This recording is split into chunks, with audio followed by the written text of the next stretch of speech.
Fernando Alonso, Fernando querido, ¿cómo está el dólar hoy, viejo país, la tasa de interés? Ahí lo tenemos en pantalla, 43.62 fue el cierre de hoy. Sí, casi planchado, subió un poquito en la semana, la primera semana después de varias que venían baja, que termina cerrando. El Banco Central está vendiendo muchos contratos a futuro, está interviniendo mucho en el mercado futuro. Lamentablemente no tenemos información porque el Banco Central no da esos datos, no te cuenta qué es lo que está haciendo. Ahora tiene una política dice que si no lo cuenta puede jugar mejor. Lo que sabemos es cuál es la expectativa de dólar que tiene el Banco Central. 44.22 para agosto, 47.25 para septiembre, 49.28 para octubre, 53.05, 53.10 para noviembre y diciembre, ya con el cambio de gobierno, y está vendiendo contratos de dólar futuro a 54.95 para enero de 2020. Hay toda una decisión de mantener este esquema porque es el que le garantiza a los fondos de inversión que acudieron con los dólares para estabilizar y garantizarle una transición, una campaña electoral tranquila al presidente. Hay una decisión de garantizarle el valor de dólar al que se van a poder ir del país. El Banco Central no quiere que haya un puerta 12, no quiere que ahora vengan todos estos fondos de inversión, vuelvan a comprar dólares y se vayan antes de las PASO. Por lo tanto, le está vendiendo todos los contratos que quieran en dólar futuro. Si bien el dólar futuro se negocia en pesos, es una referencia para el que está invirtiendo. Llega con los dólares, los vende, los cambia a pesos, ponen tasa de interés de las que le ofrece el gobierno, de la que le ofrecen los bancos, contrata un dólar futuro y sabe a qué valor se va a ir del país. Toda la operación del Banco Central destinada a garantizarle una tranquilidad a la campaña electoral. Eso de que el Banco Central es independiente, solo cuando es de los intereses del país. Cuando ese interés es del gobierno, parece que la dependencia es bastante grande, güey. Hablamos de inflación, hay diferentes inflaciones, ¿no? Sí, porque hoy se conoció un dato muy interesante, que es la inflación de los ejecutivos. Sabemos cuál es la inflación del INDEC, le informa todos los meses, fue 2.7 para junio. Teníamos la referencia a cuál es la inflación de los trabajadores, la mide el Instituto de la Universidad Metropolitana de los Trabajadores, 2.7 también dio. Hoy se conoció cuál fue la inflación de los ejecutivos, la mide el SEMA, la Universidad de Orientación Muy Liberal. 2.4% la inflación en junio de los ejecutivos, 52% acumuló en los últimos 12 meses. Fíjate, muy por debajo del INDEC, casi 4 puntos abajo del INDEC. Por supuesto, si uno mira la inflación de los trabajadores es todavía más, hay como 5 o 6 puntos de diferencia con la inflación de los trabajadores. Y esto tiene que ver con que la canasta de los ejecutivos, la inflación del 10% más rico es menor que la inflación del 10% más pobre, porque la incidencia de los alimentos es muy grande en el sector de menos ingresos. Por lo tanto, donde mayor inflación se dio, que fue en alimento, en tarifas y en transporte, castiga más a los sectores de menos ingresos. Ahí está muy interesante. Si uno proyecta la inflación de los ejecutivos para todo el año, le da 46,5. La inflación que estimó el FMI en este último informe es de 40,5.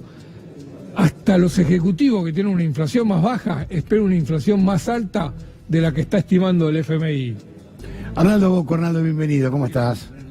Bueno, este dólar, 42 pesos, ¿está planchado, es real? ¿A cuánto debería estar el dólar? Porque entonces el eje centro de la campaña para el oficialismo es el dólar. Bueno, el dólar está en el lugar en que está precisamente porque hay una fuerte intervención, como bien lo describieron recién, por parte de Fernando, en donde el Banco Central está haciendo una intervención vía mercado cambiario con los contratos de futuro como se describió. Ahora, es un peligro porque en realidad también está vendiendo dólares todos los días. Claro. Esa es la parte, digamos, del costado que puede llamar la atención al no especialista, pero el que va constante y sonante, hay ventas del orden de hasta 150 millones por día. Vamos a decirlo en términos de los últimos 6 meses. Hay un promedio de 1.040.000 argentinos que todos los meses compran dólares. 1.040.000. Sí, todos los meses. Promedio. Hay momentos de pico que sube a 1.400.000, hay momentos que baja un poco, pero más o menos el promedio de los últimos 6 meses te da una cifra, digamos, que lo ha publicado, es cifra del Banco Central. Ahora, de ignorante te pregunto, Arnaldo, que es muy malo que los argentinos no confíen en su moneda, que nunca confiaron, de hecho, pero es terrible. Vos vas a Brasil y todo es en reales. Bueno, no, vas a Brasil, todo es en reales, vas a Europa, todo es en euros. No hay nadie que se le ocurra sustituir a la moneda como se está haciendo deliberadamente en este caso. Pero yo quiero decir algo importante.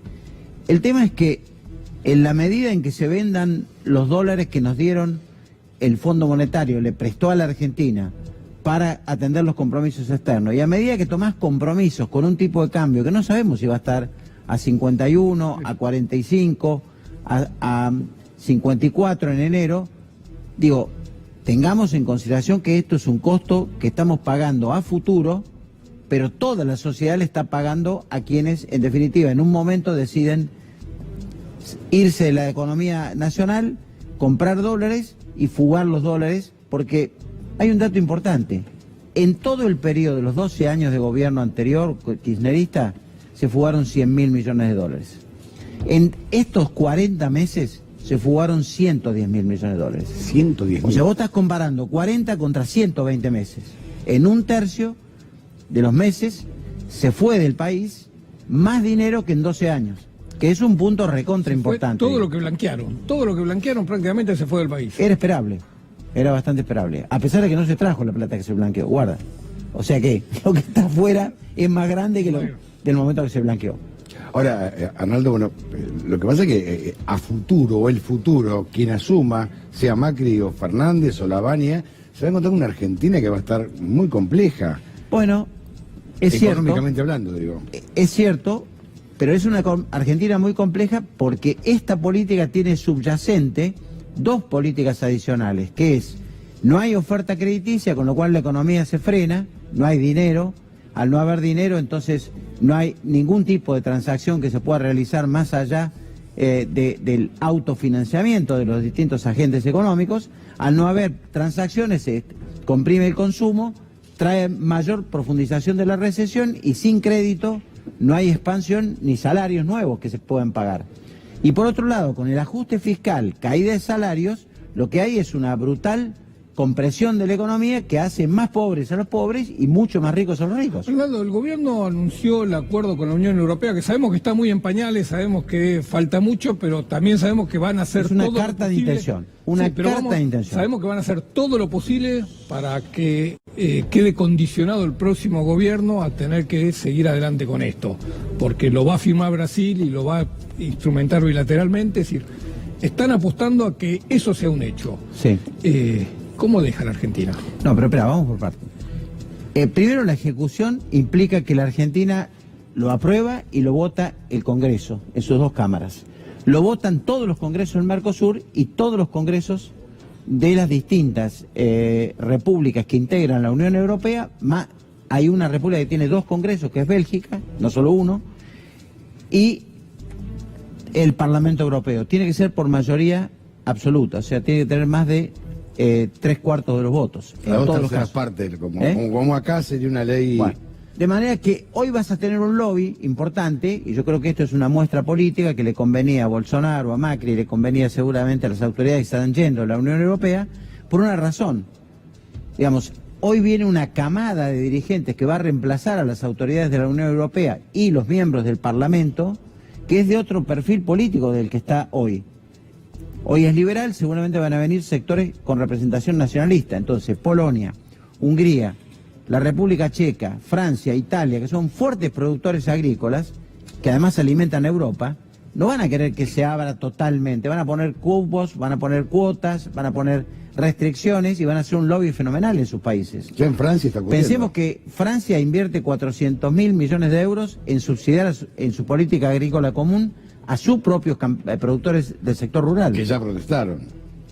Que ya se manifestaron en contra de esto. Claro. Entonces, digamos, supongamos que se avanza, el gran objetivo, el gran bocado, porque ¿qué se estaría preacordando? No hay un acuerdo, hay un preacuerdo, como si vos vas a comprar un departamento, dejas 10.000 pesos de seña y decís, me acabo de comprar un departamento. No, pará, tenés que pagarlo, de alguna manera. Esto, pagarlo es pasar por los congresos que se lo aprueben. Si se acordara, la Argentina permitió, y Mercosur todo, hasta los ríos, la navegabilidad de los ríos. O sea que vos ya no tenés soberanía ni sobre los ríos. No creo que en la Argentina sea fácil que pase esto. En segundo lugar, vas a tener una descompresión muy grande. Persona, Arnaldo, sí, del abulto obligado Bueno, al acuerdo con el Mercosur. eso es lo que se firmó. Lo que se firmó es la Perdóname, rendición si en el hemos abulto firmado obligado. lo que hemos firmado en Malvinas, si se han visto en estos años acuerdos como se han visto en materia petrolera, digamos, no nos debe extrañar. A mí sí me produjo una gran sorpresa porque ya es el último bastión que uno supone que tenés control sobre la territorialidad de lo que es el uso de los recursos en la Argentina, digamos. Entonces, me parece que va a haber un debate fuerte político precisamente por esto, digamos, porque transnacionalizás básicamente los recursos naturales, dejás librado al azar y a la fijación de precios de alguien que apetece obra pública y suministros en las licitaciones de los estados. O sea que se pierde la producción industrial local, la posibilidad de abastecer al Estado, porque va a competir contra empresas extranjeras de Europa que, bueno, lamentablemente tienen condiciones de financiamiento, tienen condiciones de ingresar a la competencia por la obra pública o por el suministro al Estado, que hoy no lo pueden hacer precisamente porque tenemos la barrera arancelaria y el pago del 35% de arancel. Arnaldo, muchísimas gracias como siempre, ¿eh?